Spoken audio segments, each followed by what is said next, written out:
What's up, guys? We're back with the podcast again with Kaushal as a guest.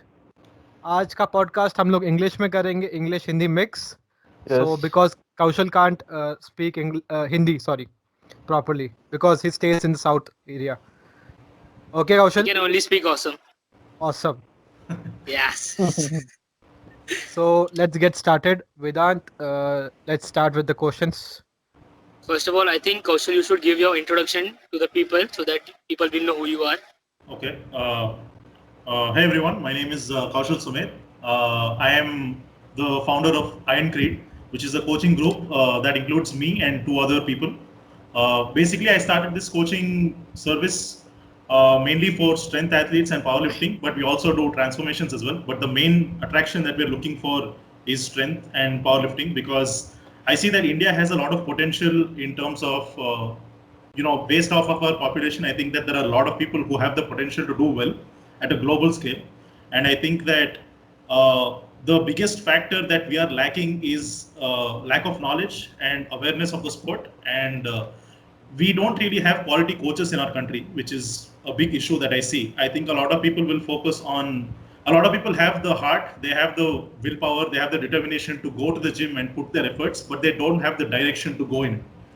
So I think that giving people direction is an extremely important thing, which is the reason why my main focus for the last 2 years has been to learn as much as I can from some of the best coaches from outside, so that I can bring it over here and teach as much as I can.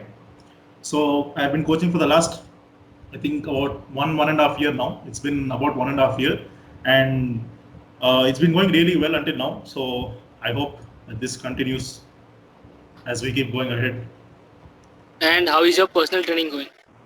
That's going really well right now. I think in terms of not just about how many clients I have, but how well they're doing is something that I didn't expect it to go that well, which is something that honestly even I'm impressed with myself of how well it went.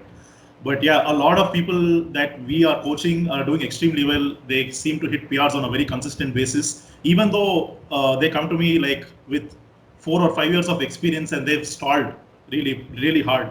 Within few months, we've been able to get them to hit. It took even like probably like 7 to 8 weeks to get their first PRs.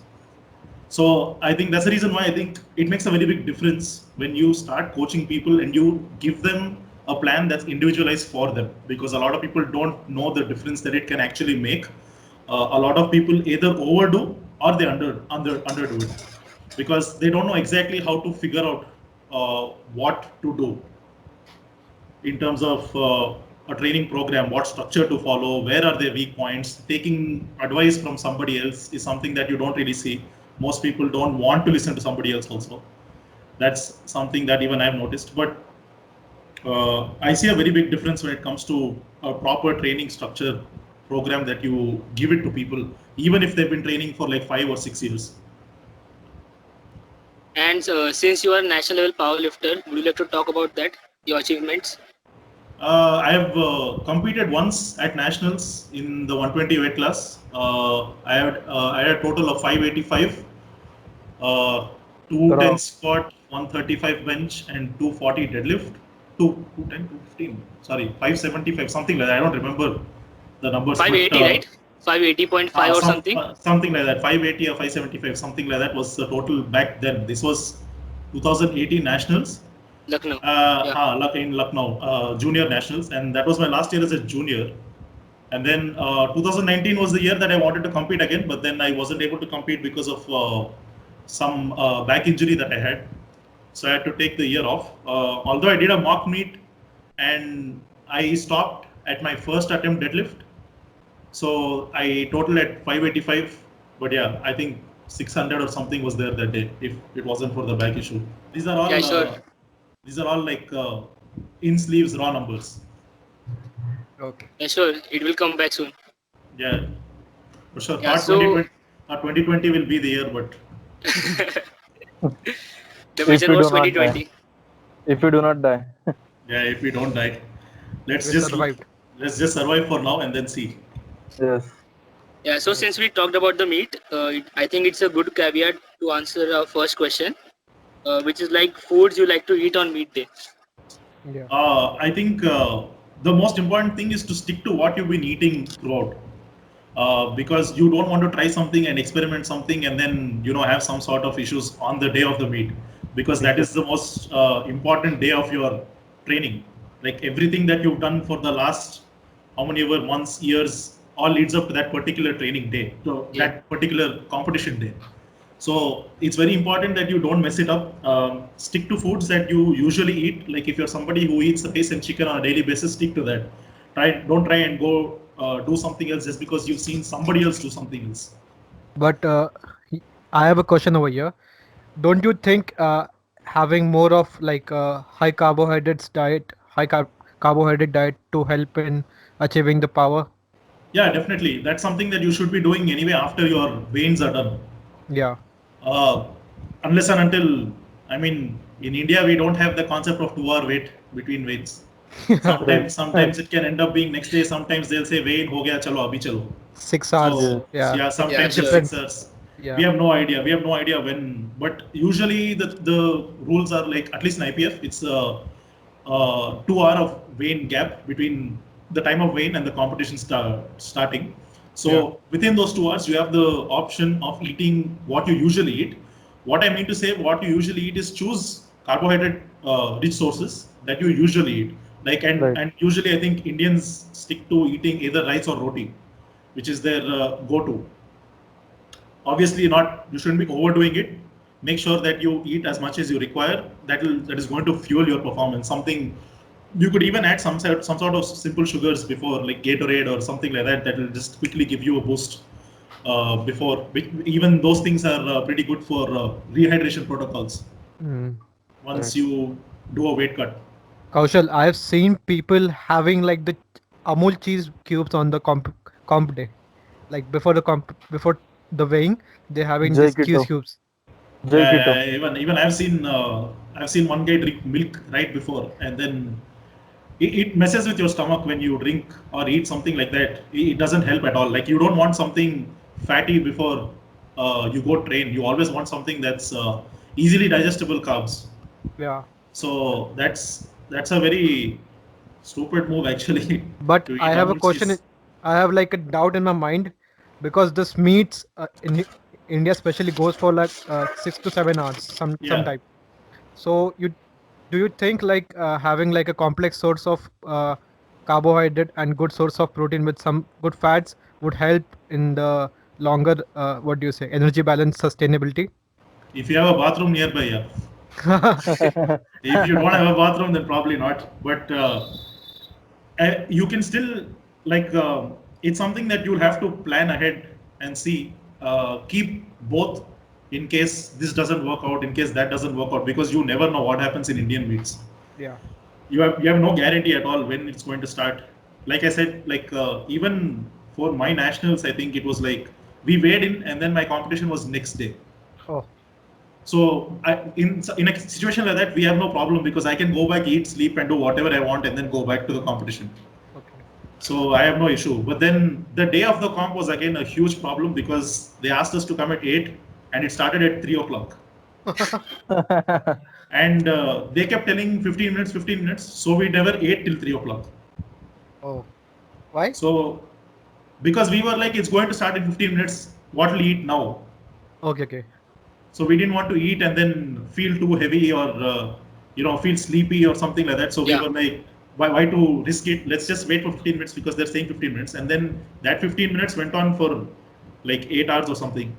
And then eventually we had no food at all. Like that was that comp was torture, man.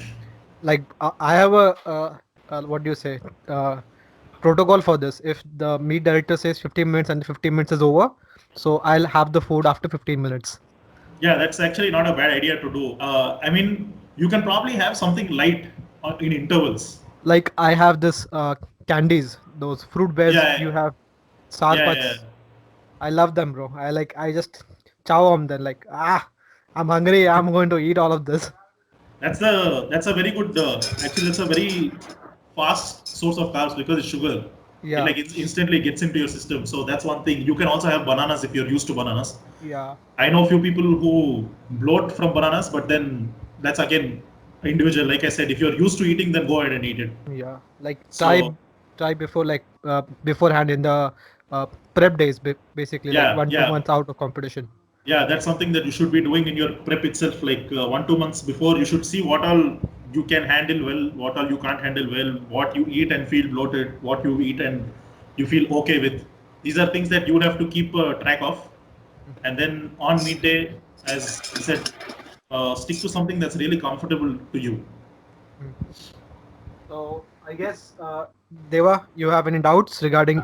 Yes, I have a question for Kaushal. Like, what are your top picks for like carbohydrate source during a midday or before midday? Like, specifically just your choice. Doesn't matter कि वो like other people can have it or not, but just from your perspective, what you like to eat during a meet? So for me specifically, I don't have to worry about weight because 120 even though plus. I compete in 120 under. Okay, But, okay.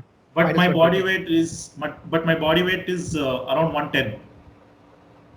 My Okay. body weight is almost around 110, so I can eat how much ever I want and I won't cross 120, so it's not a problem. Okay. So for somebody like me, what I do the day before the meet, I eat just as usual. Like I eat how much ever I feel like eating. I don't really focus. I mean, I won't overeat, but I'll calculate how much, but I'll keep it higher carb, higher protein the day before, and then on Okay. the day of the meet, as we discussed for the question before, that carbs will be prioritized before your meet.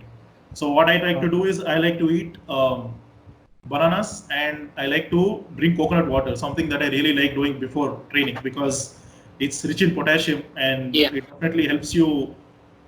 I feel like it helps me wake up in a sort. Okay. Because there's better blood flow when you have higher potassium foods. Right. So talking about this, we can also talk about micronutrients, which are like very important during middays, like sodium or just like you said. Potassium, Like anything you have to tell? Mainly these are two micronutrients that I focus on. That is potassium and sodium. A mix of both is something that really helps you. But if you overdo sodium, again you start bloating. Vomiting and stuff. Yeah, you start vomiting, you start bloating, and then your belt might not fit right if you're too bloated. That's a very big problem that I'll see in meets. If you either overdo eating your food or if you overdo sodium or anything like that, you'll end up bloating so much that your belt won't fit. And the biggest issue with bloating also is that it kind of messes with your leverages of the lift itself. Yes. That is something that even I have noticed where your squat, you might have to change stance because your stomach's getting in the way. Actually, I feel like if I'm bloated, it's easier to squat for me. That's what I believe. In most cases, I have seen that a lot of people say that when they are heavyweights. Heavyweights, yeah. Because they're used to that level of bloating Also, and they're used to that level that way of squatting. yeah. But when it comes to people who have to cut and who have to stay within a weight class and then who are smaller, for them it's a lot more difficult to bloat in such a way and then maintain their form. Yeah, true. It actually affects them, and especially with deadlifts, I notice, especially if you're a conventional deadlifter, it's something that definitely causes a problem for you because you don't have enough space to let your stomach sit in. Right. If you're somebody, sorry. Also, if you're tall, that may like that thing can what we say bother you. Yeah, If definitely. you're full. Definitely, because if you're bloated and your stomach is in the way, you're going to have to widen your stance, which is probably not where you're used to. And if you end up widening your stance, you're ending up widening your grip as well. Kaushal. And when you end up widening your grip, you end up having a little more extra range of motion when you lift it a little higher than your usual point. So all of these things on the platform, it definitely does make a difference because 2 or 3 inches of difference is going to make a very big difference when you're like hitting a 1RM or a new PR. Yes. Kaushal, I would like to add a point over there. I have faced this same issue while deadlifting in the competitions. So basically, what I do is I just point my toes out. Yeah. This is something that definitely works for conventional lifters who are at a higher body weight. Body weight, yeah. So basically, it makes my tummy like go inside and have some space for like the pull Yeah, basically. yeah. Right. So another thing that you can do is like, as you said, pointing the toes out basically lets you open up at the femurs more. Open your Right. tent. Yeah, it lets you open your tent kind of thing. So when you open that up, you end up creating more space for your stomach to sit in. Yeah. But Right. this is So usually something that only heavyweight, 105 plus or shorter 105s who are very stacked, or people you like can that will just have issues. if you want to just you can just try in a like a normal what do you say normal training phase, like give it a try in a block where you just widen your stance if you are like a heavyweight or you are finding difficulty after having a meal and training it. Just Hmm. try to what do you say make a V out of your feet, so it will help you get the most out of the lift and the food you have.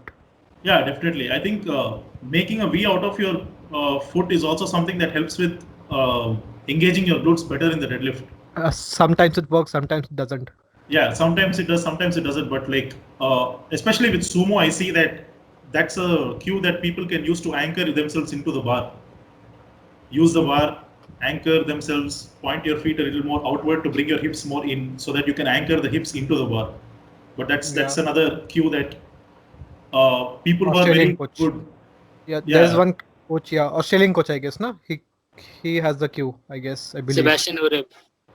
Sebastian yeah, Wolf. I think he has one. Yeah, so like, it's very that's a cue that a lot of very good technical sumo lifters use, where they Mhm. anchor themselves into the bar to create a better position for them, much more efficient position to pull from. But I think even in conventional, it definitely helps when you try to point your toes out. Obviously, I think it's a case-to-case basis. Some people say that it helps, some people say it doesn't help. For me specifically, I started noticing that whenever I point my toes out more, uh, obviously not overdoing. There's a point where it starts feeling off, but a little bit. I feel like my glutes are engaged much more. I can engage my hamstrings better, and my pull off the floor got faster when I did that. So So it's just a matter of testing that it works for you or not yeah, works for yeah, you. yeah, Right. definitely. I think you have to try and see first. Just experiment. I believe the takeaway point from this conversation was experiment with your grip with like have the foods you don't have conventionally and give it a try in a training phase, block phase, so you will have a better understanding what food suits you for the training days, and you can have them in the competition also. Yeah, Right. definitely. Perfect. It's I always important to have your don't basically just never try something new on the day of the meet. Yeah, Always. I see people trying new things like some guy was there at the competition and he says, "Look at my form. Is the form okay?" I was like, "No." So should I change anything? So I'm like, "No, don't change anything. Yeah, After competition, do your training differently." yeah, that's all. Right. You should never try to change it mid competition or anything like that. Or he could Right. have a major injury or something like that, and he could blame Yeah, me. yeah, that can Right. also happen. इसने बताया वो कैसे कर ऐसा कर. So I was like, don't do anything, bro. Your form is not good, but just learn new things after the competition and Hmm. give it a try. Right. Vedant, and sir. adding on to the meat nutrition strategies, I think I have done a few water cuts for going into the meet. So there are two instances in the past 6 months, I guess. So first was in the state meet in August. I think we were supposed to give our weights in at 10 a.m. or something, but they took our weights at 4 p.m. Hmm. and I was literally empty stomach till that time. I was like, they'll take our weight now, but they didn't. And ultimately, they told us. And first of all, the meat was in such a place that dur dur tak kuch nahi tha, literally. I was And there. these both guys were with me. You can ask them. Literally कुछ नहीं था. And they told us that 4 p.m. पे weigh ले लिया. 5:30 तक start कर लेंगे competition. Okay, so I ate everything I had brought, rice, bananas, and everything. And they told us then that the meet will be next day. And literally I competed on empty stomach because दूर दूर तक कुछ नहीं था. Literally, we Ah, only ate, I think, a medu vada in the morning, and I Nice. competed only on that. Yes. Or at the night, I guess we ate a lot of lollipops. Yes. Lot of Chicken lollipops. lollipops. Chicken Chicken lollipops lollipops. he's Uh, talking about. Big specific. yeah, this basically happened. Even that's what, like, as I was saying, for national that we had gone to in 2018 Lucknow. The same exact thing had happened to us, where they told us 8 o'clock in the morning. Then they kept saying 15 minutes, 15 minutes, and eventually it went till 3. So by the time the comp was done, I think it was 7 or something. And then from morning we woke up at 6 o'clock because somebody told us that they were not giving us time to warm up. So we went there, we started warming up, and then at 8 o'clock they said 15 minutes. Then we stopped, and then again at 10 o'clock they were like, okay, warm up. Then we warmed up. Then again they were like, okay, at 1 o'clock. Then 1 o'clock we warmed up again, and then they said this will start at 2:33. So we warmed up 3 times before the comp even started. Also, Kaushal, what was your experience during warm up? Like the chaos the guys do during a warm up. Like I'll do first, and then Yeah. the rack thing. The racks are not very well settled. Yeah, anything like that. Have you ever experienced? Because I have experienced a lot of stuff. Sometimes Yeah. I have also saw some fights like brought on because of that warm up thing. So, what are your opinion on this? So I have never seen fights as such, but more or less everybody is just standing around, and everybody wants to warm up with their own weights because everybody has their own attempts. Right, Yeah. right. That's the biggest problem, because there are like 10 or 20 people waiting at the same place, and then you have to keep asking them, wait, don't load now, or load this much, load that much, and then somebody else will be like, no, I want only this much. Right, right. Why are you coming in between? And then that is something that will always happen. For me, the biggest problem has always been height, because not a lot of guys are 6'2". Yeah. How So are you? How tall are you? 6'2". 6'2". Oh, okay. So Same as me. yeah, so not a lot of guys are 6'2" in India, and I am. you I are. am. You They were are. That's where bragging you're over wrong, here. kiddo. They were bragging over here. So that's one issue that I see every time, because every time I have to adjust and sit lower just to unrack, which is again very irritating when you're a taller lifter, because if it's not at the height you want, or anybody actually, for Yeah, anyone, if even it's for a not at shorter the lifter. even for a shorter lifter, if it's not at the same height that you have to lift from, it becomes it becomes taxing. It's extra effort for no reason, Yeah. Yes. which is something they should actually organize. But then again, they probably have their own reasons, maybe why they can't. I remember one meet which I did like in 2017 where they had a rack, but the what we say the height changing thing was stuck in, so I Yeah, couldn't like increase the rack, and I had to half squat the weight, unrack it, then squat, and then again half half squat and squat. just Yeah, unrack it. I this was is like, fuck man, I'm not doing it. And also I did that in wraps with a full costume, which is like uh, yeah, it's damn even more difficult, because sitting down without any weight in the first place is difficult when you're wearing a suit and wraps, wraps. Yeah. Yes, because you do need weight to let you go down in the first place, exactly. which is why it's even more harder. But I had that in junior state, 2018 junior state. That was an issue where I was just not able to find any place to warm up properly, and then they'll keep rushing you. Yes. They'll tell you 10 minutes, and then within 5 minutes they'll say, are you done? We're starting right now. So there are a lot Those of are the issues. strategies. Yeah, there Those are are a the lot of strategies. issues, in Indian powerlifting that needs to be fixed.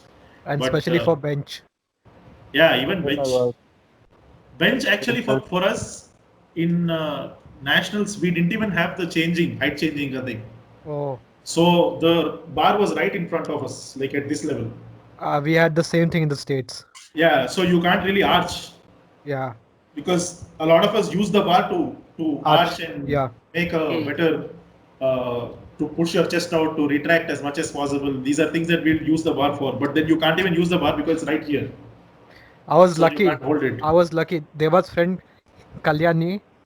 Kalyani sir. Kalyan, Re, Kalyan. Sorry. It's Kalyan just sir was Kalyan. there. Kalyan sir It's was not there. Kalyani. So If he's watching, he'll kill you. he just unracked 170 kg with his arms. Oh. So like I was lucky on that day. I had someone at the back who can unrack that much amount of weight. Which So I also helped you. yeah, Unracking 160 kg. What about me? 160 is nothing, bro. Oh my God. 170. Just 10 kg difference and he's the god. Okay? Okay.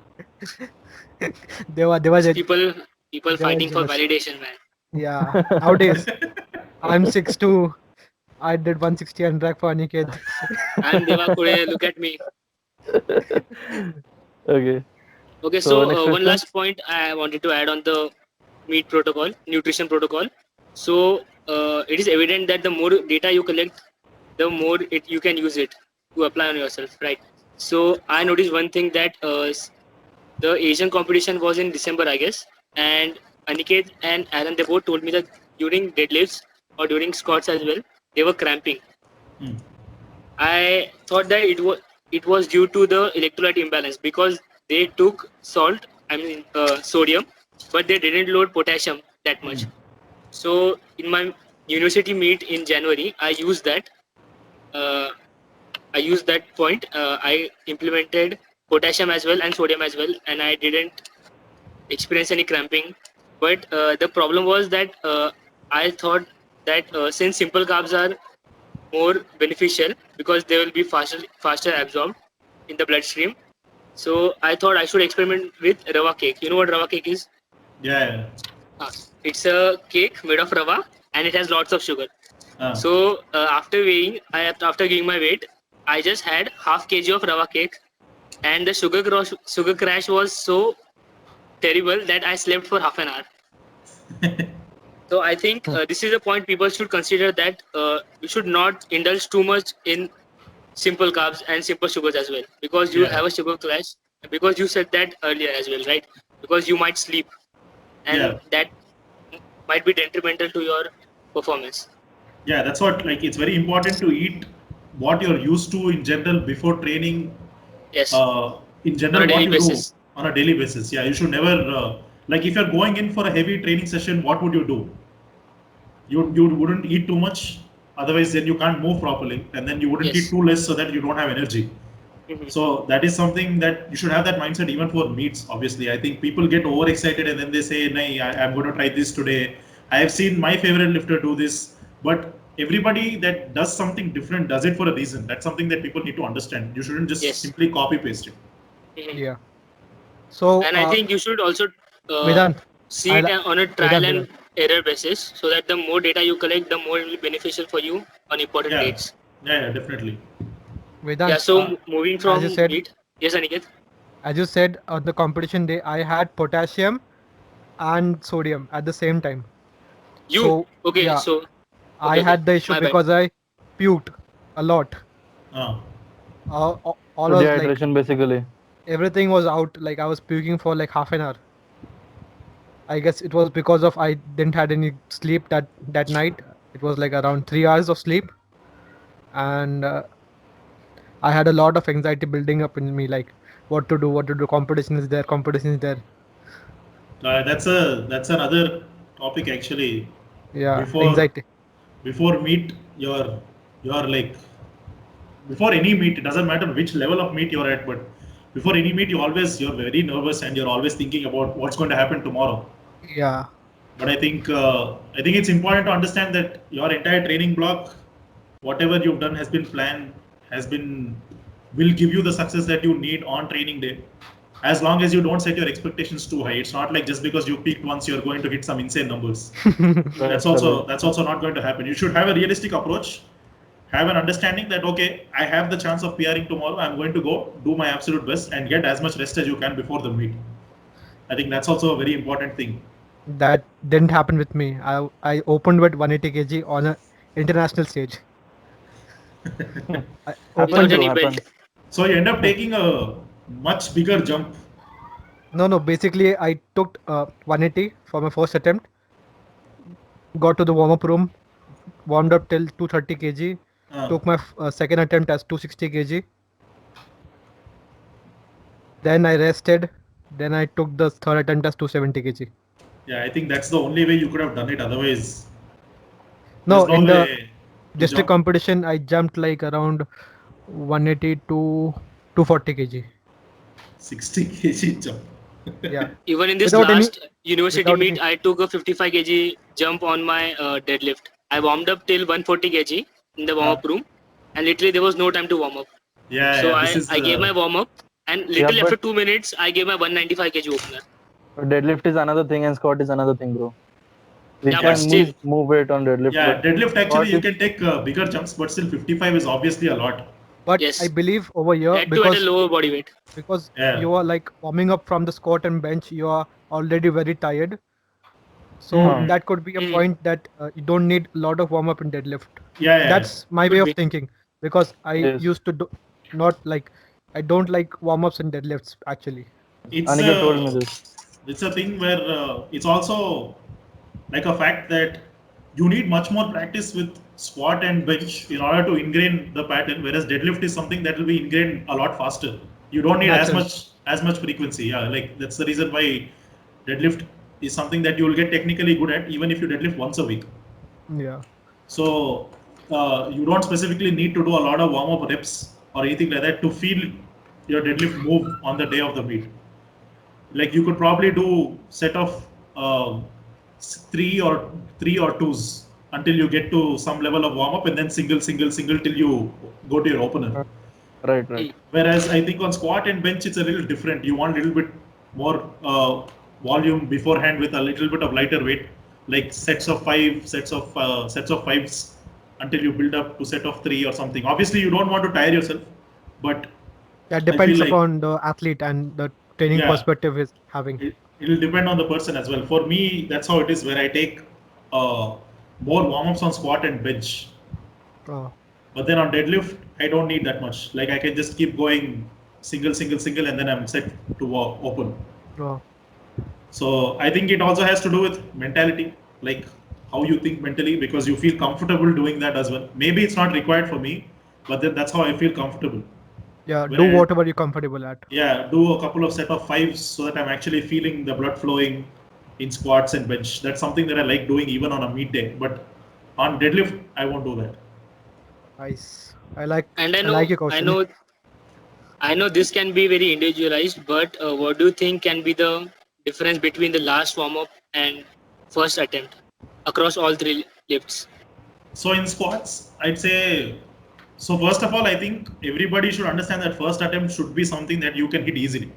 Yeah, Like 3 to 4 reps like easily. Yeah, something that at least a triple on any day, any given day, or even on a bad day, you should be able to get it for a triple. Right. I'm not saying that it should be an easy triple, but it should be a triple, even on a bad day. So that's how your opener should usually be for any lift, any of the lifts. And for squat, assuming that your opener is something that you can definitely hit for sure, then I would start with my final warm up. My final warm up is going to be somewhat around 15 kgs away from the squat, like the opener squat, or it could be 20 kgs. Based on how I'm feeling, I might just be like, okay, this feels really good. I'll stop here and then I'll just go there directly. And I think it also depends on how confident you're feeling. Hmm. Because if you're really confident, then you can take a bigger jump and say that, yeah, I can do this. I know for a fact I have it. But if you don't have that level of confidence, then you will end up getting closer to the warm-up number itself, just so that you can see how this feels, so that you can have some sort of confidence builder on the day. Like if I'm opening with say 200 kgs, then if I'm really confident, I'll stop at 180 and say that, yeah, I know for a fact 200 is there, or 175. That's where I'll stop. But if I don't have that confidence, then I'll probably move till 185 or 190, just to see that, okay, what will 10 more kgs, like 10 more kgs than 190 feel like. So I Right. think that's the thing that you can do. On squat, you can take a bigger jump in general from your warm up or from your attempts, where you can take like a 15 kg difference. Bench will be a smaller jump because you should be opening with uh, you could open with a higher number on the bench than your usual deadlift or squat first attempt. Your opener can be say around 93%, 94% of your max, of the max that you know, not of the max that you predicted. estimated. Yeah, not your estimated max, of the max that you probably know. And if you're somebody who's really experienced, then you can change around how you feel. Otherwise, I wouldn't recommend changing it. But yeah, so you can, like, if my final attempt was 140, then I would open up with say 125 or 127.5, something around that. to open something like, if I know for a fact that 140 is there and I'm going for 145, then I'll open with like 127.5, and then second attempt will be like a 5 or 7.5 kg jump. If you're somebody whose bench is really strong, then you can probably take like a 10 or 15 kg jump, but that's that's very rare. That's something that I rarely see. Only Aniket does it. Yeah, only Aniket will probably do it here out of all of us. Yes. Because his bench is really strong. I think he has 180 or something like that, 185, something like 180. that. 180 kg. Yeah, so for somebody like him, he can start off probably with like 155 and then go to like 165, 170, and then the He's final done that. attempt. Yeah, he can do that, but I don't think that's possible for us. Like for me also, like my bench max is 145. There's no way I can start off with 110 and then go 130 and then go 145, because that jump is Right. huge for me. Yes. Hmm. It And depends upon the athlete and mentality, basically. yeah, it depends on the athlete also, and how strong they are also matters, because when you talk about the numbers also, you're talking about a percentage of your max. Yeah, true. So based on the percentage, the jump will also change. Obviously, because like there's a 40 kg increment. Like if you're like stronger 40 kg, Yeah, like exactly. 40 kg won't be, like if your bench is like 300 kg, assume Yeah. like 20 kg is that like how much percentage? Like 15 It's 15%, less than 10, less than 10%. Yeah, 7% or something like that, which is not much for somebody at that level. yeah. So that's So the basic हिसाब point takeaway. बराबर Like याद रखते don't हो copy, don't copy, yeah, don't don't copy don't copy anybody. anyone. Like experiment what feels for you and learn from the coaches. Like hire a coach for learning, or you can have special books. Like what books do you recommend for like a beginner powerlifter? I think JTS has a very good book called Program Manual, which has pretty much everything, which also teaches you uh, what kind of exercises to choose based on what your problems are. That's also something that comes under exercise selection, why you choose particular exercises for what reason. But JTS has a very good book on that. Juggernaut training system. Yeah, Juggernaut Yes. Training Systems. They have a really good book on that. Okay. So on to the next topic, Vedant. so What's the since we next have topic? got the point of nutrition across, we can now move to training. So can you tell us about how you program for your lifters, or what kind of programming strategy do you use? So based on programming strategies, I'd say that there are two major programming strategies. One is the more conventional one, which is called top down, Hmm. where basically what you do is you already know what the end of the block is going to look like, and based on that you start off at a point and then you end at the block. And usually you see that this is a very rigid way of programming, where you have like a 4-week block and that's it. Once you come to the end of the block, you move to the next block.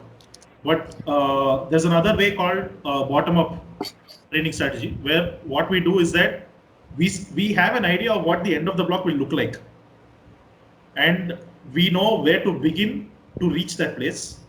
But then what we do is that we keep building over time, and then even if at certain points, if you feel like you can extend the block, then we extend the block. We don't stop it right there, because a lot of people have a very rigid way of programming where they say that 4 weeks block is just 4 weeks, that's it.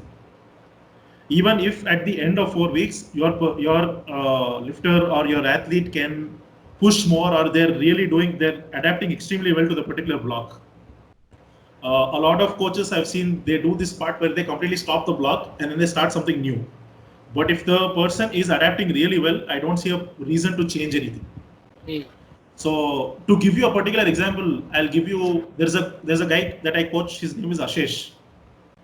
He's a 120 plus guy, and Ashish's squat, bench and deadlift was 215, 160 and 225 at the start of a block that we had started just before lockdown. And this was 215, 160 and 225. And at the end of our block, initially I had designed the block for 6 weeks. But then he started showing such a major jump that I decided to push the block till 11th to 11th week, which is usually very, very long for a training block. But at the end of the block, he squatted 225 for 2. And he poto benched 162.5. That's strong. and he deadlifted 245, which is 20 kgs above his max. Mm-hmm. So this is one particular place, and we had to stop because of the lockdown. It wasn't even because of anything else, because I am sure that he had more than that. So this is one particular case of having a bottom-up approach where you make changes based on how they're responding. Yeah. You have to be a little more fluid with the way you coach people. And So basically, this is like a emerging strategies yeah, way. it's like an emerging strategies way where you keep trying to figure out and see based on data what you can improve on. Daily basis. Yeah. Yeah, on a daily basis as well, not just on a overall block period, but also on a daily basis, what is going on, what's happening. So I think that's a flaw for the block periodization because you Yes. don't know what's going to happen in a couple of weeks. Yeah. Even though we train in training blocks, we don't follow block periodization. Yeah. That's something, there's a difference between the two. We don't really follow block periodization because block periodization has a stop, and it's very specific to particular things. Yeah. So basically, that's good for beginners. I believe anything is good for beginners. Give them anything, they will grow. Yeah, pretty Right. much anything will grow. I mean, linear periodization works amazing with beginners. Yeah. I But guess then, I'm on linear periodization till now. I have not switched anything. Linear periodization and some basics of DUP. that's usually what we do as well. Like, I mean, the like a lot of people will ask you a question like, what kind of periodization is the best? And the answer to that there is that none of them, all of them are good. Can you first tell us what periodization means so that people will be familiar with the word? So periodization basically means planning your training. So like there's a very famous saying that if you fail to plan, then you're planning to fail. Trying to fail, yes. So if you don't plan out how your training is going to look like ahead in advance, then you're probably not going to do as well as you want to do. So that's the reason why we periodize training blocks for people where we have a particular goal for each block, where we're looking for adaptations. Say whether we're looking for hypertrophy is one adaptation, whether we're looking for endurance is one adaptation, whether we're looking for strength gain is one adaptation, whether we're looking for peaking for a particular game day is one thing that we look for. So these are different blocks that we plan out. And I feel like even though everything you plan out, it obviously doesn't go according to plan most of the times, which is the reason why emerging strategies way of programming that I said, like a bottom-up way of programming, is very important, so that you can change things on the fly. It's important to make those changes, because if you have a plan, if you say that you make a block of 6 weeks, but then on the 4th week unexpectedly for whatever reason the guy has a major crash because of extreme fatigue, say something that had nothing to do with your programming, it had something to do with outside work. Because outside stressors also play a very important role in your training. How much stress you are having outside your life, whether it's physical or mental, will play a role in the gym. So that's something that will play a role. And if you program a 6-week block and then at the 4th week they crash out, you will have to go back, or you will have to make some changes. You'll have to lower volume, or you might have to take a complete deload. So these are things that you'll have to observe and see. Like there are some guys that I have who out of nowhere suddenly on the 3rd week or the 4th week, they suddenly out of nowhere they just move weights that are usually very light for them at like an RP 9 or 10. But then the next week again it's back to like an RP 6. So again, basically that's a curve showing that they build up stress like in like three weeks block. Yeah, 3 to 4 weeks, and then suddenly out of nowhere again they're fine. Because of a deload, you can explain that way. It could be a deload, or sometimes it could be individual day itself, like on one particular day. True. Like one guy I had, he had to go deadlift. I think Vedant knows Aziz. Aziz Tahir. So he had a day where he had to max out on his deadlift or something, and then he traveled like 200 kilometers on bike. Oh, okay. So he wasn't able to push what we pushed for triples. So there are days like that, and the next week I gave him more and he was able to do it easily. So obviously there are particular training days where you are like, okay, I know for a fact this guy can do it. It's just that on that day he couldn't do it. Which is why I think... Go if such a situation occurs, like if you have planned a max out day and anything like outer stress appears in an individual's life, and he goes with the triple, and he tells you that he is having it for RP 9 or something like that. So will you just stop it there, or will you tell him to continue the max out day, or you will just stop it and you will tell him ki we can do it next week? What Yeah, is your like? that is usually what I think anyone should be doing. Is they should, if they immediately tell you that okay, I'm not able to do this, what I'll tell them is to take the day off and take maybe 1 or 2 days and then see how you feel. And if you want, we can go ahead with it. Or what I'll tell them is just cut down the number that I've given you for this week. Whatever number I've given you, cut it down for this week, and we'll see at the end of the week how you're feeling. Okay. And then I have 2 plans based off of that. If they're feeling good again and they're feeling okay and they feel confident, then I'll continue with it. If not, then I'll tell them then I'll tell them that we're taking a complete deload. Sometimes there could be a case where your fatigue is too high overall, not just because of one day. So obviously in cases like that, you just want to take a complete deload, but that's something that you'll have to watch and observe. Kaushal, and one point more to take on this topic, like think is exercise is a what do you think? What do you say? A point of stress, basically. Exercise is also a stress building thing. So think of like it's like a bottle basically. So water is the stress, and the limit of the bottle is the capacity of your stress.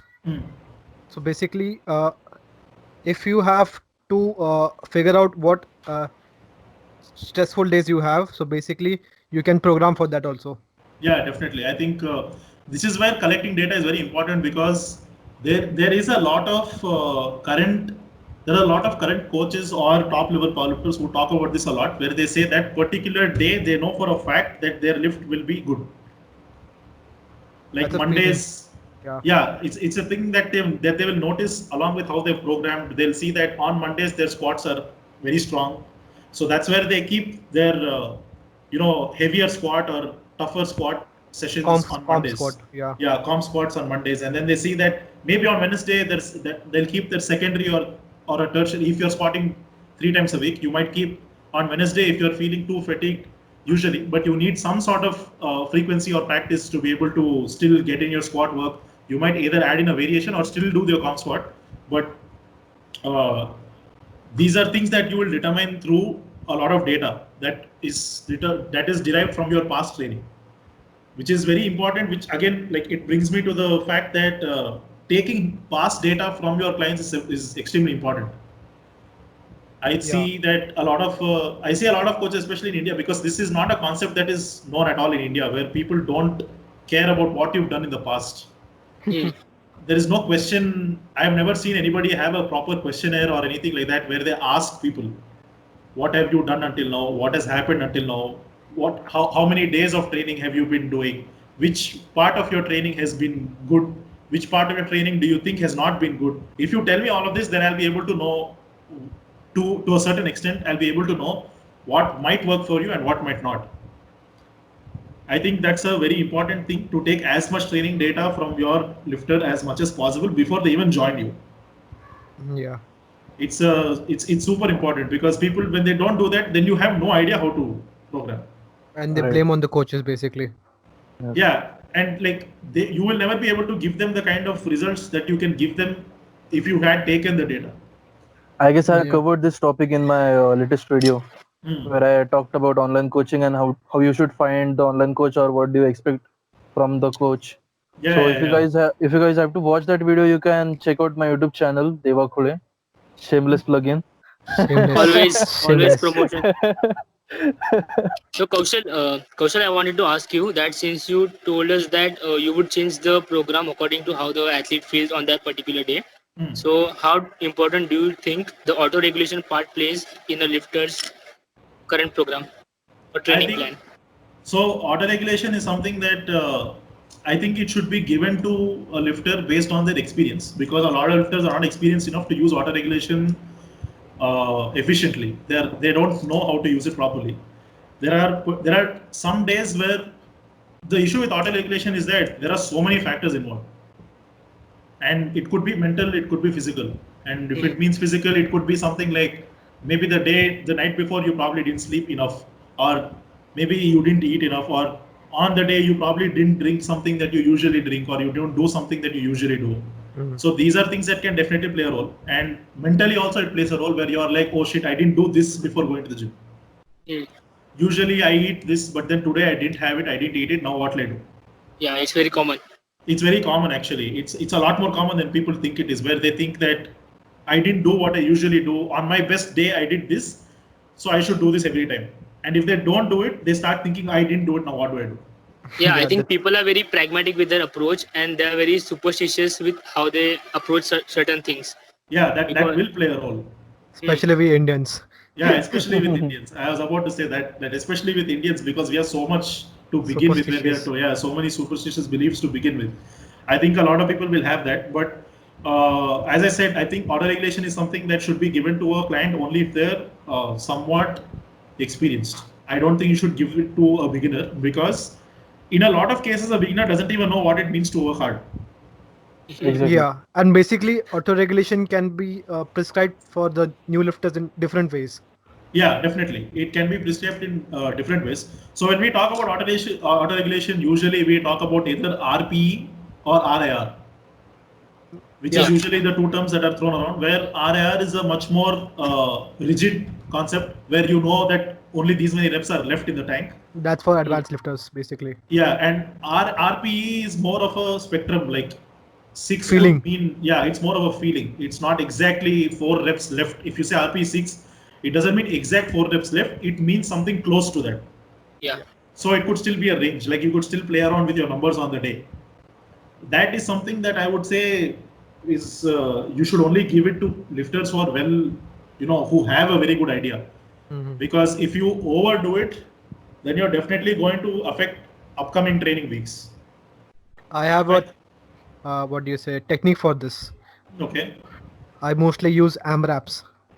Yeah. So basically what I do is I can judge the video, because I've been working with this guy for a long time.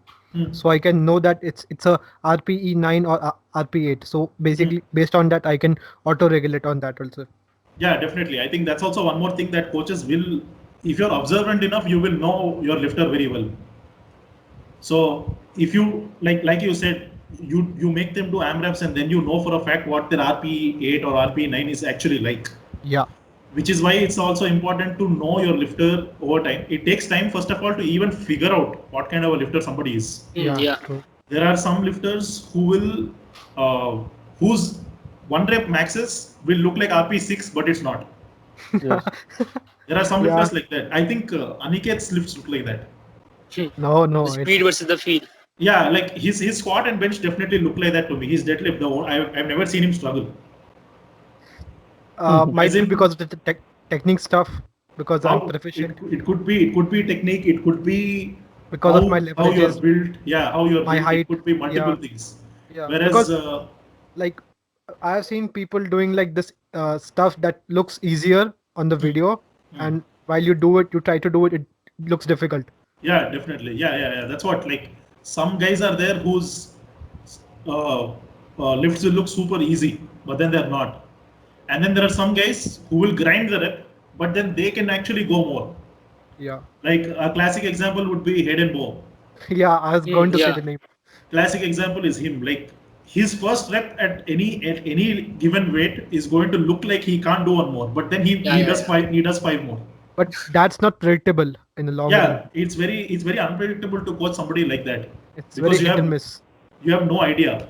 So for lifters like that, whose every single rep looks like a grinder, I personally feel like a percentage-based program is better for them, where you give them a range to play with.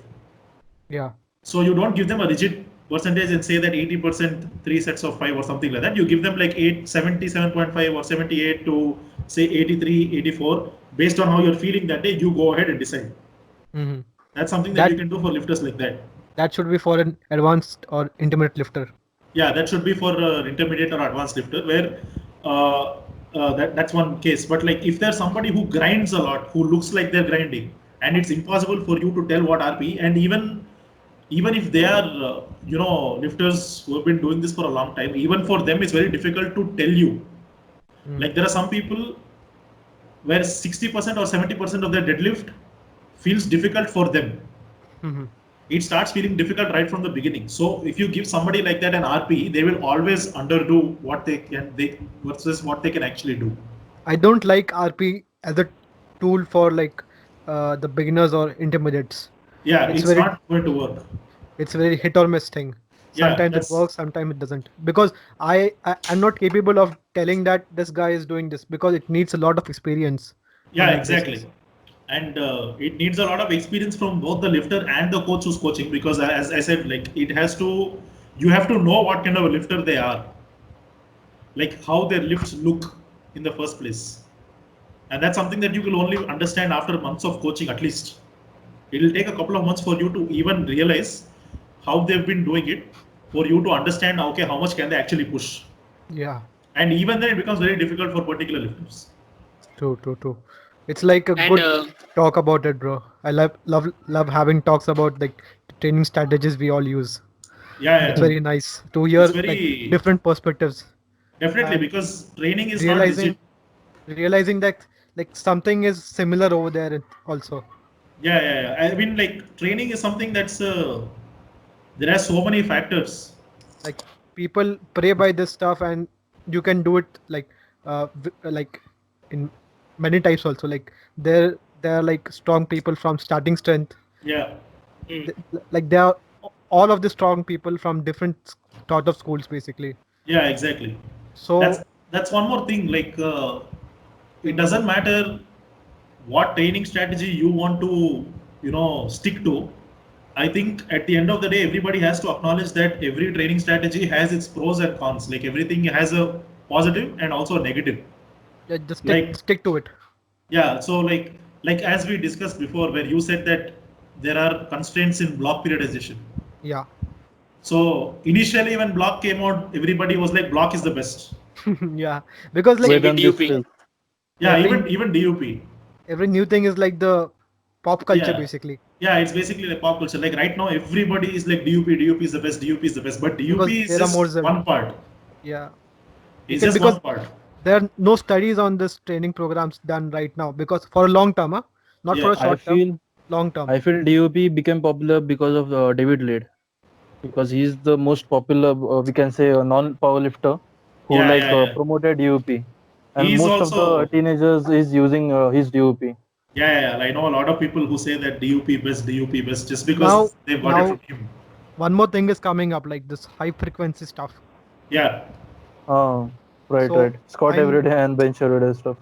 no, it's not like that. It's like That's a having Bulgarian approach, I guess. like having like bodybuilding style of training, like planning out 5 days a week and Hmm. having all 5 days working overall the Okay. same volume what you used to do in the previous blocks or basically. So dividing the volume into the 5 days basically. Hmm. So deadlifts you're going to like try to do it like 3 days a week or 2 days a week depending upon the athlete basically.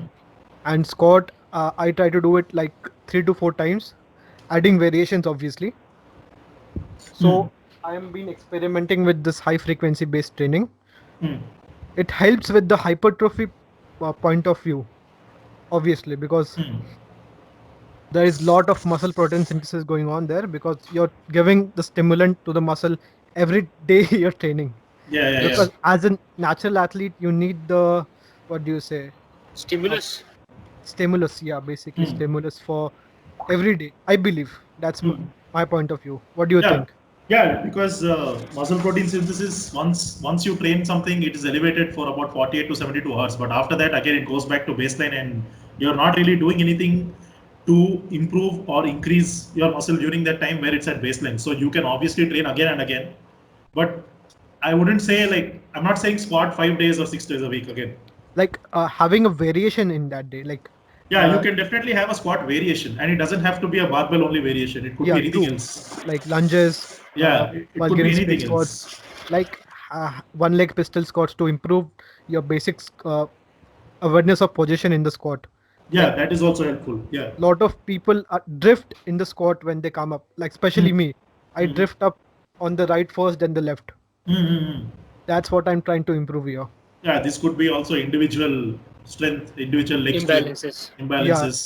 So I believe this is the new big thing coming up, high Hmm. frequency stuff, like the new pop culture craze. I, I think a lot of people are already doing very high frequency training where I see people squatting like 4 times a week outside.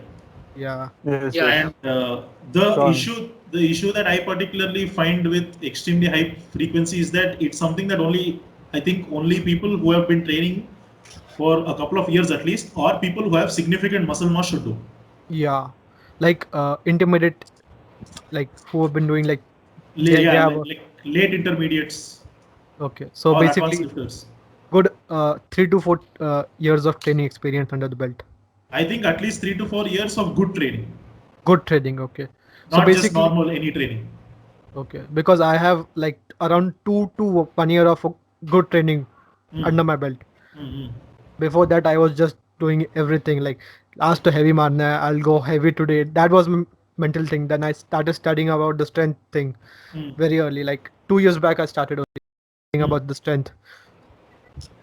Like Yeah, I, I think everybody, all of us were at that point where we were like every day we're going to go and just test our mics.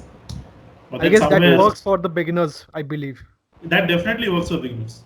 It Then it it worked for me for like 1 year.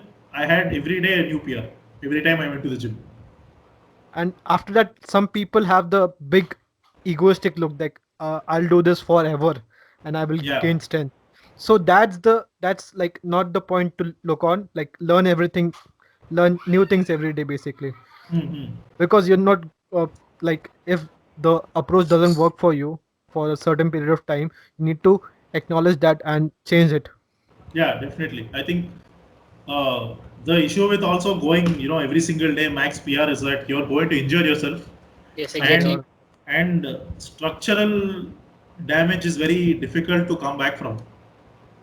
Positional, Also, if you're what is having, the sorry, go on. sorry, go on. Sorry. So, like I was saying, like if you're having issues because of like, if you're having pain because of positional issues, like your form is off, or your movement is not efficient, like you're bending more in the squat, which is why you're having lower back pain. These are issues that you can fix instantly.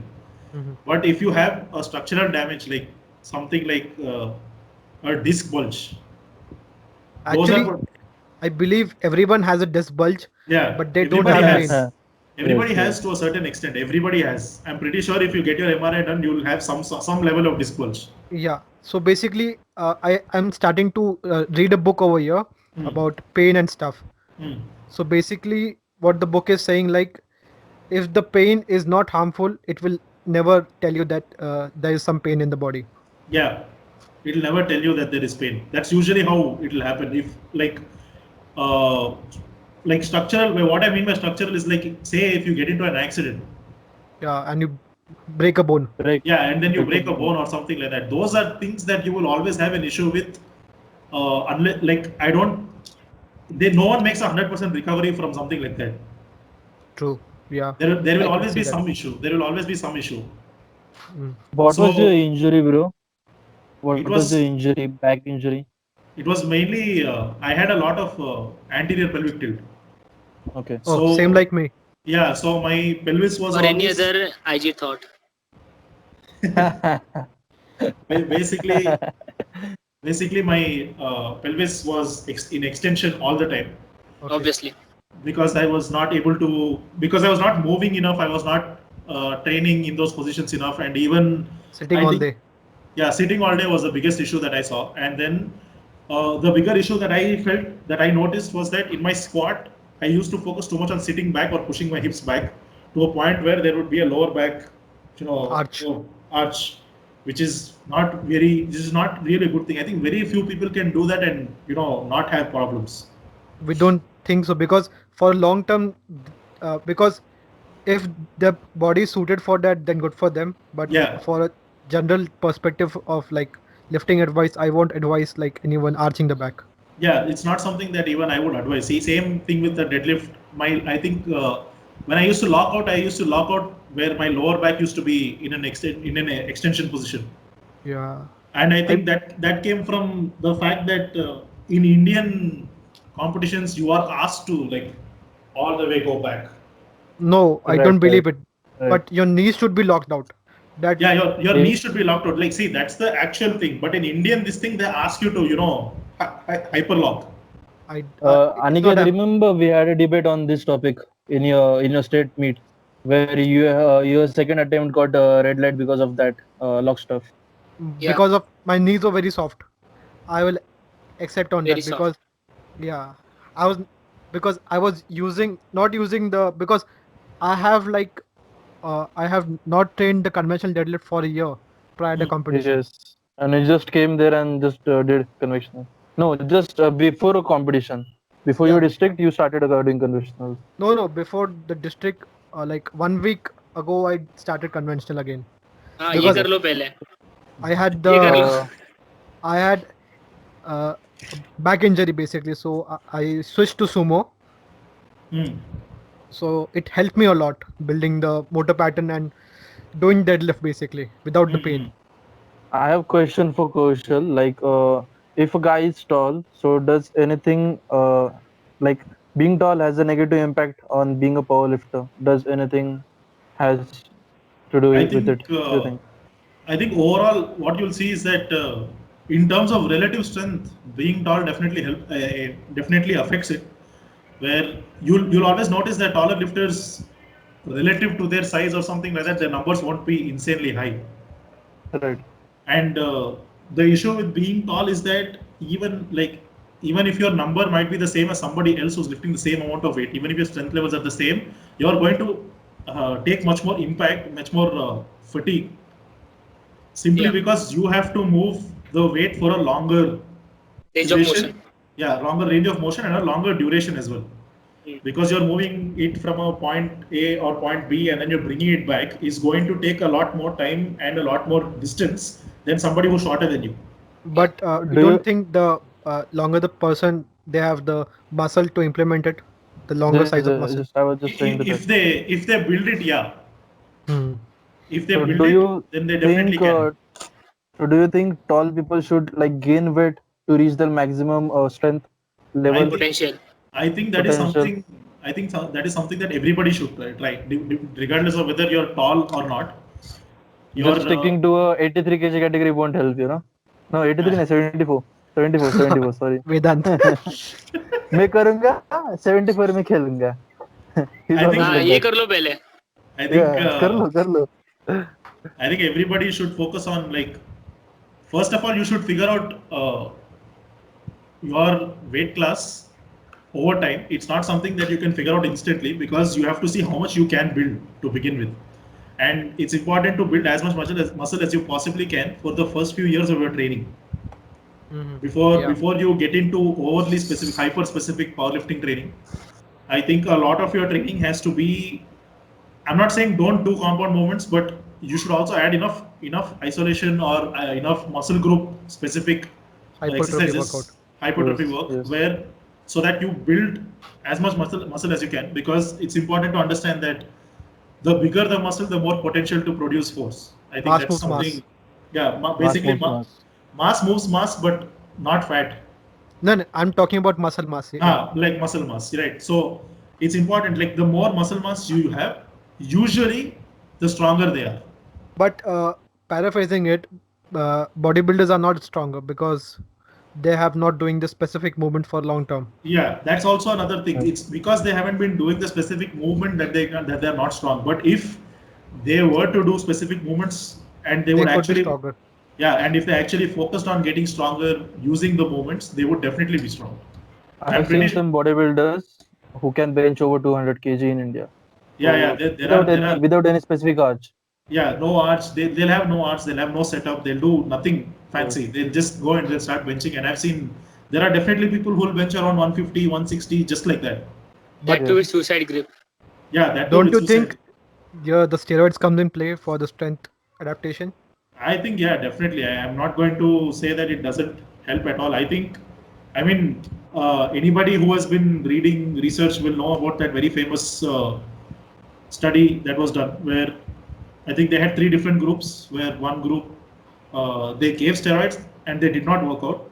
Yeah. One group Yeah, I know trained, the study. Yeah. yeah, they trained and they took steroids, and then one group did not They train at trained. all. Yeah. They, I think they trained and did They not trained, take a yeah, steroid. yeah, they did not take any steroid and they trained. So all 3 groups were training. One group took, 2 groups were training. One group did not train. The group that did not train was taking steroids. One group that trained took steroids, and one group that trained naturally. Yeah. Yeah. And at the end of the study, I think people found out that even though people did not train and they took steroids, Sitting at home, they just build more. sitting, yeah, they built They more build muscle more muscle than mass. people who were naturally training. Yeah, but that's a And very short-term study, I believe. It's like I think 8 week or 6 weeks, something like that. But even Yeah. that, the problem with that is that the number was literally double. the average amount of muscle that the person in the non-training steroid taking group had was literally double the number of people, the number of amount of muscle that naturally training people had. Like it was literally double of that number, which tells you how much of a difference steroids plays. It's a massive difference. And Right. one of the biggest things about taking steroids that I have heard from people that I know is that steroids increases your rate of recovery so much Yes. that you have the potential to train hard all the time, Yes. almost all the time. So you almost will never need deloads. I got I this mean- feedback from most of my friends who are Yeah. using stuff now. That's something that even I heard from people who started using stuff. When they start using stuff, it's completely different. You're not normal at all. Yes. You're You're superhuman basically. Yeah, you're superhuman. There's no way you can compare somebody who's natural and who's on steroids and say that no, it's only a matter of hard work. It's like they are Wolverine. It's like they are Yeah. Wolverine. When they get injured, they heal so fast that they can move easily. Just extremely like that. fast. And that's Extremely that's fast. what I don't believe in training from like steroid people. Yeah, That's what I hate most about the time. Like people like looking up to like people who use roids and building up total basically. There are lots of people in India who do that way. In not even in India, like outside of India, basically Yeah. USA. So I don't like it. Like people using roids and taking coaching from them Yeah, if they don't definitely. have the proper knowledge. If they have the knowledge, I don't care about it. But I don't admire people who take roids if they're competing in a tested federation or non-tested federation. Yeah, definitely. That's something that I think everybody should understand is that steroids can make up for your lack of knowledge. True. It can actually do that. Your numbers can be super high even though you know absolutely nothing. Shit, yeah. I've seen people like that in the competitions. I have known. I know there are some people that I know who are considered as very good coaches in the country, but I know for a fact that they don't know anything when it comes to training. The only thing that they'll do is that they'll make you increase your specificity, Mhm. which is very basic. I mean, if you're coaching somebody, all you have to do is put them on some powerlifting template, and that's basically creating some form of specificity. Yeah. They can also And- add hanging weights on the bar and tell them that this is the new program. If you can relate, if you can relate, if you can relate. Yeah, I know what you mean. I know exactly what you mean. So that's one thing. And what they end up doing is that they don't know what it means to actually program. What they'll do is they'll give you movement and then they'll give you a reference set. That's it. That's all they think what program means. Yeah. And they'll give the same program to every client that they have, and they'll simply put their client on some sort of steroid. Oh, And what That's they'll do bad. is that, yeah, that's bad. Like I have even heard cases where, like I saw somebody personally come up to me and they told me that, my coach told me to take this injection. He told me that it is protein. Oh my how God. is it possible? So there are people like this. They'll tell them that no, this is protein injection. Just take the injection, you'll be fine. And they don't even question. That's one more big problem I see with people also. They don't even question something like this. They don't ask what is in this injection. Why am I supposed to take this? They don't see the name of what they get, and they don't go and check what is this actually. Is that guy even somebody that I should be trusting? And this is something that I've seen from considered some of the best coaches in India. I have seen some cases in like my area where the coach just goes there and just puts in some random what we say water injection and tells the guy that he has given him steroids and stuff, and Mm. he's so pumped up because of that sentence that he works so hard and just build up muscle, and Mm. it's like a placebo that Yeah, yeah, yeah. he's having something, so he'll just build up muscle. There was a study actually on this also where they were given pills saying that it was steroids, but it was actually not steroids. It was Sugar pills. absolutely nothing. Yeah, it was just Sugar sugar coated. pills, sugar coated pills. And the group that took the pills without steroids actually did better than the group that didn't take the pills, even though there was no difference between them. Even some guys So, who are on roids, they tell me like protein is much expensive than roids. That's why that's the reason they are on what do you say roids, What? just because they can't just क्या because they बोलला? can't माहितच नाही पडलं. That's Arey, what she said. I'm saying some guys are using roids just because protein is much expensive than roids. They yeah, I can don't yeah, think so. afford roids it's not, than but protein. that's what they'll say. Oh, It's not like We that. can say. hide the fact that they are doing it. Maybe, I don't know, but like this is something I think, as far as I know, they're pretty expensive. If you buy it from a proper place, unless you're buying it from some shady place, it's going to be cheap, which is not a good thing again because it's going to affect your health really bad. Yeah, You can get one cycle under 10,000 or 50,000 like too. Ulva Mal. Depends. Mm-hmm. Yeah, yeah, yeah.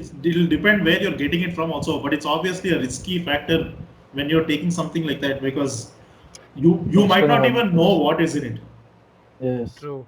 That's also there because since it's an illegal thing, there is very little regulation done. Even in the supplement industry, there's very Yeah, even in the supplement industry, the regulation is very low. Like they don't check anything, and there's no 100% way of you knowing unless and until you get a third party tested or something like that. Right. Which is something that's very very rare. Which is why very few supplement companies are companies that you should be trusting. I don't trust any company, bro. I just consume like every kind of protein, and I see what is good for me, what digest goods. If I feel bloated after this, Yeah, then I'm not taking this because there are lots of duplicate of protein out there.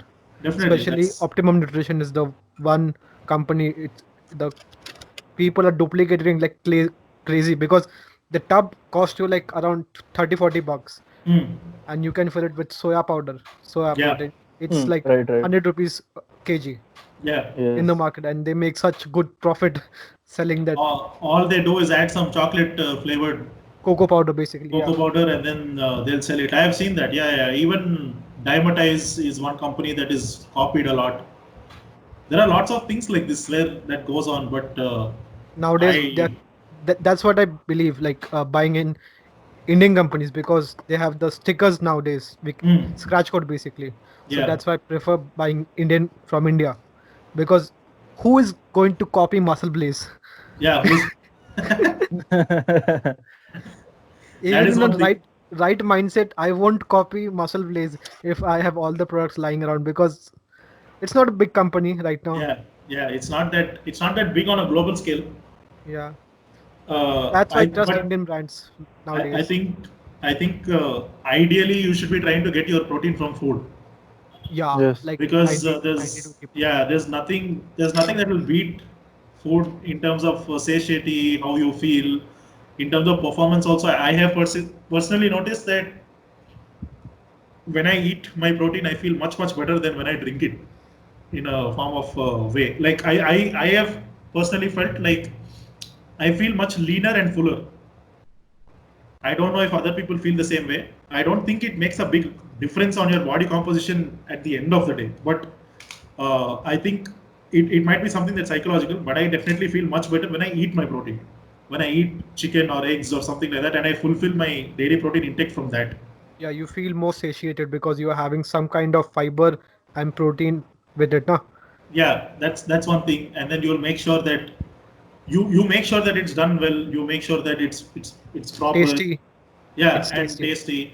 And whey protein and all is just it's a very convenient way of getting say 25 grams or 50 grams depending on how many scoops you add, like one or two scoops. But it's uh, it's something that doesn't keep you full. Yeah, fun fact over here. I don't like consuming protein because I feel pukish after drinking proteins. Yeah, that's something that I've seen with other people also. They feel like they're puking. They feel pukish after drinking protein. Yeah, so I believe in eating like a very good tasting meal, and I will try to prepare it that way. Hmm. Right. That's That the is best more way, I think. satiating, and like I can, as I feel like people who could think like who love to eat their food, they're looking for the taste Mm-hmm. first, Yeah, and protein tastes like shit. I'm yeah, saying it definitely. out loud here. I don't like the taste of protein. It's also like I think it also comes down a lot cheaper, to be honest, Protein. than solely no. Like if you're buying food, Yeah, obviously. it will come down cheaper than you actually spending money on supplements because One Vedant kg of Vedant chicken. posted a story about this stuff yeah. with another guy, which was actually good. So if you can just post that screenshot here, that will be helpful. It Okay, was just Vedant. like a food budget and supplement budget. So Yeah, it yeah, was yeah. Nice. good. Where I think I it's love like that per approach. 100 rupees, how much protein do you actually get from chicken or something like that versus how much you can get from something else. I Yeah. think usually supplements, if you buy them a whey protein brand, it's like per scoop is you get 25 grams and each scoop is like 70 rupees or something like that. Yeah. But Yes. then you get much more protein if you just buy chicken from outside. Yeah. Yes. 70 rupees chicken is almost half kg, I believe. No, With the no, depends it's on not. depends on Wo- what chicken you're buying. No, It no. depends Bone on It's without bone. which one. 180 If you're kg is boneless chicken breast. Wow. 180. 180 Bro, rupees. 180. हमारे Bro, इधर it's here 220 है. 350. Yeah, here it's हमारे इधर 320, 330. 220 है. 300, 300. I'm sorry, 300. I don't believe like if I'm getting some special thing from the chicken wala, I don't know, but I'm getting 180 rupees of boneless chicken. अरे 180, हमारे 1 इधर kg. 220 का है. It's 220 here. I think that guy It's needs to sponsor me. it's 320 here for a kilo of boneless chicken. I have no idea then. Sorry. Yeah, so even then it comes down cheap because if you're buying 1 kilo of chicken, you're getting say almost around 270 grams of protein. And it's like almost uh 300 grams of protein. Yeah, so more or less it's almost around that level. So if you're getting that much, that is something that you can distribute over 2 days. For usually people don't need to hit such a huge massive amount of protein. If Plus, they are not in a calorie deficit diet. yeah, and And plus I think like there are different sources also where they can get yes, small amount of proteins as well. yeah, exactly. Like if you like usually if you consider Indian scale, we usually eat rice or That's, roti, yeah, or we add dal. These are also sources that have decent amount of protein. You yeah. can't consider them as protein sources, Complete but protein sources. yeah, you can consider them like that. Like even if you take oats, like 100 grams of oats has like 11 grams of protein. Yes. Actually, So every rice Even also I has a don't like similar. eating every simple chicken on carbs daily has. basis. Okay, okay. Yeah, yeah. Yeah, I like to switch it up, like having some sort of scrambled eggs, Mm. or I'll mix the chicken and eggs together and make some gravy out of it, like Mughlani chicken, something like that. Mm. Chef Aniket. भाई पैसा हो तो क्या कुछ नहीं होता. पैसा नहीं बोलते, दिमाग चाहिए बस. तीस क्रिएटिविटी. हजार का कैमरा होगा तो और क्या. अरे यार 30 मैं नहीं कूद 40 रहा हूँ. हजार का. Kaushal, I Ah. don't like to waste money on like expensive cell phones and then save it and buy a camera. What's wrong in it? Nothing wrong. It's up to you. I have like a phone Different people that do cost around different things. 10K. Ah. Bro, you have OnePlus. What OnePlus? कौन सी series है वो? मेरे पास ये है MI. Bro, this is हाँ not a क्या? dick measuring competition. Yeah, this is मेरा छोटा. Aniket, Aniket, I think we should end this part here and start with the second part immediately. Kaushal, are So you you can, okay with it? Yeah. Cool. Okay, then let me end the podcast over here. Mhm. So, guys, this is the end of this podcast, part one. We will be coming out with the next podcast next week. So, stay tuned. Kaushal is coming back again. So, we are going to record more content so we can post it on the next week also. So, like, share, subscribe. Sada strong raho. See ya. Peace out.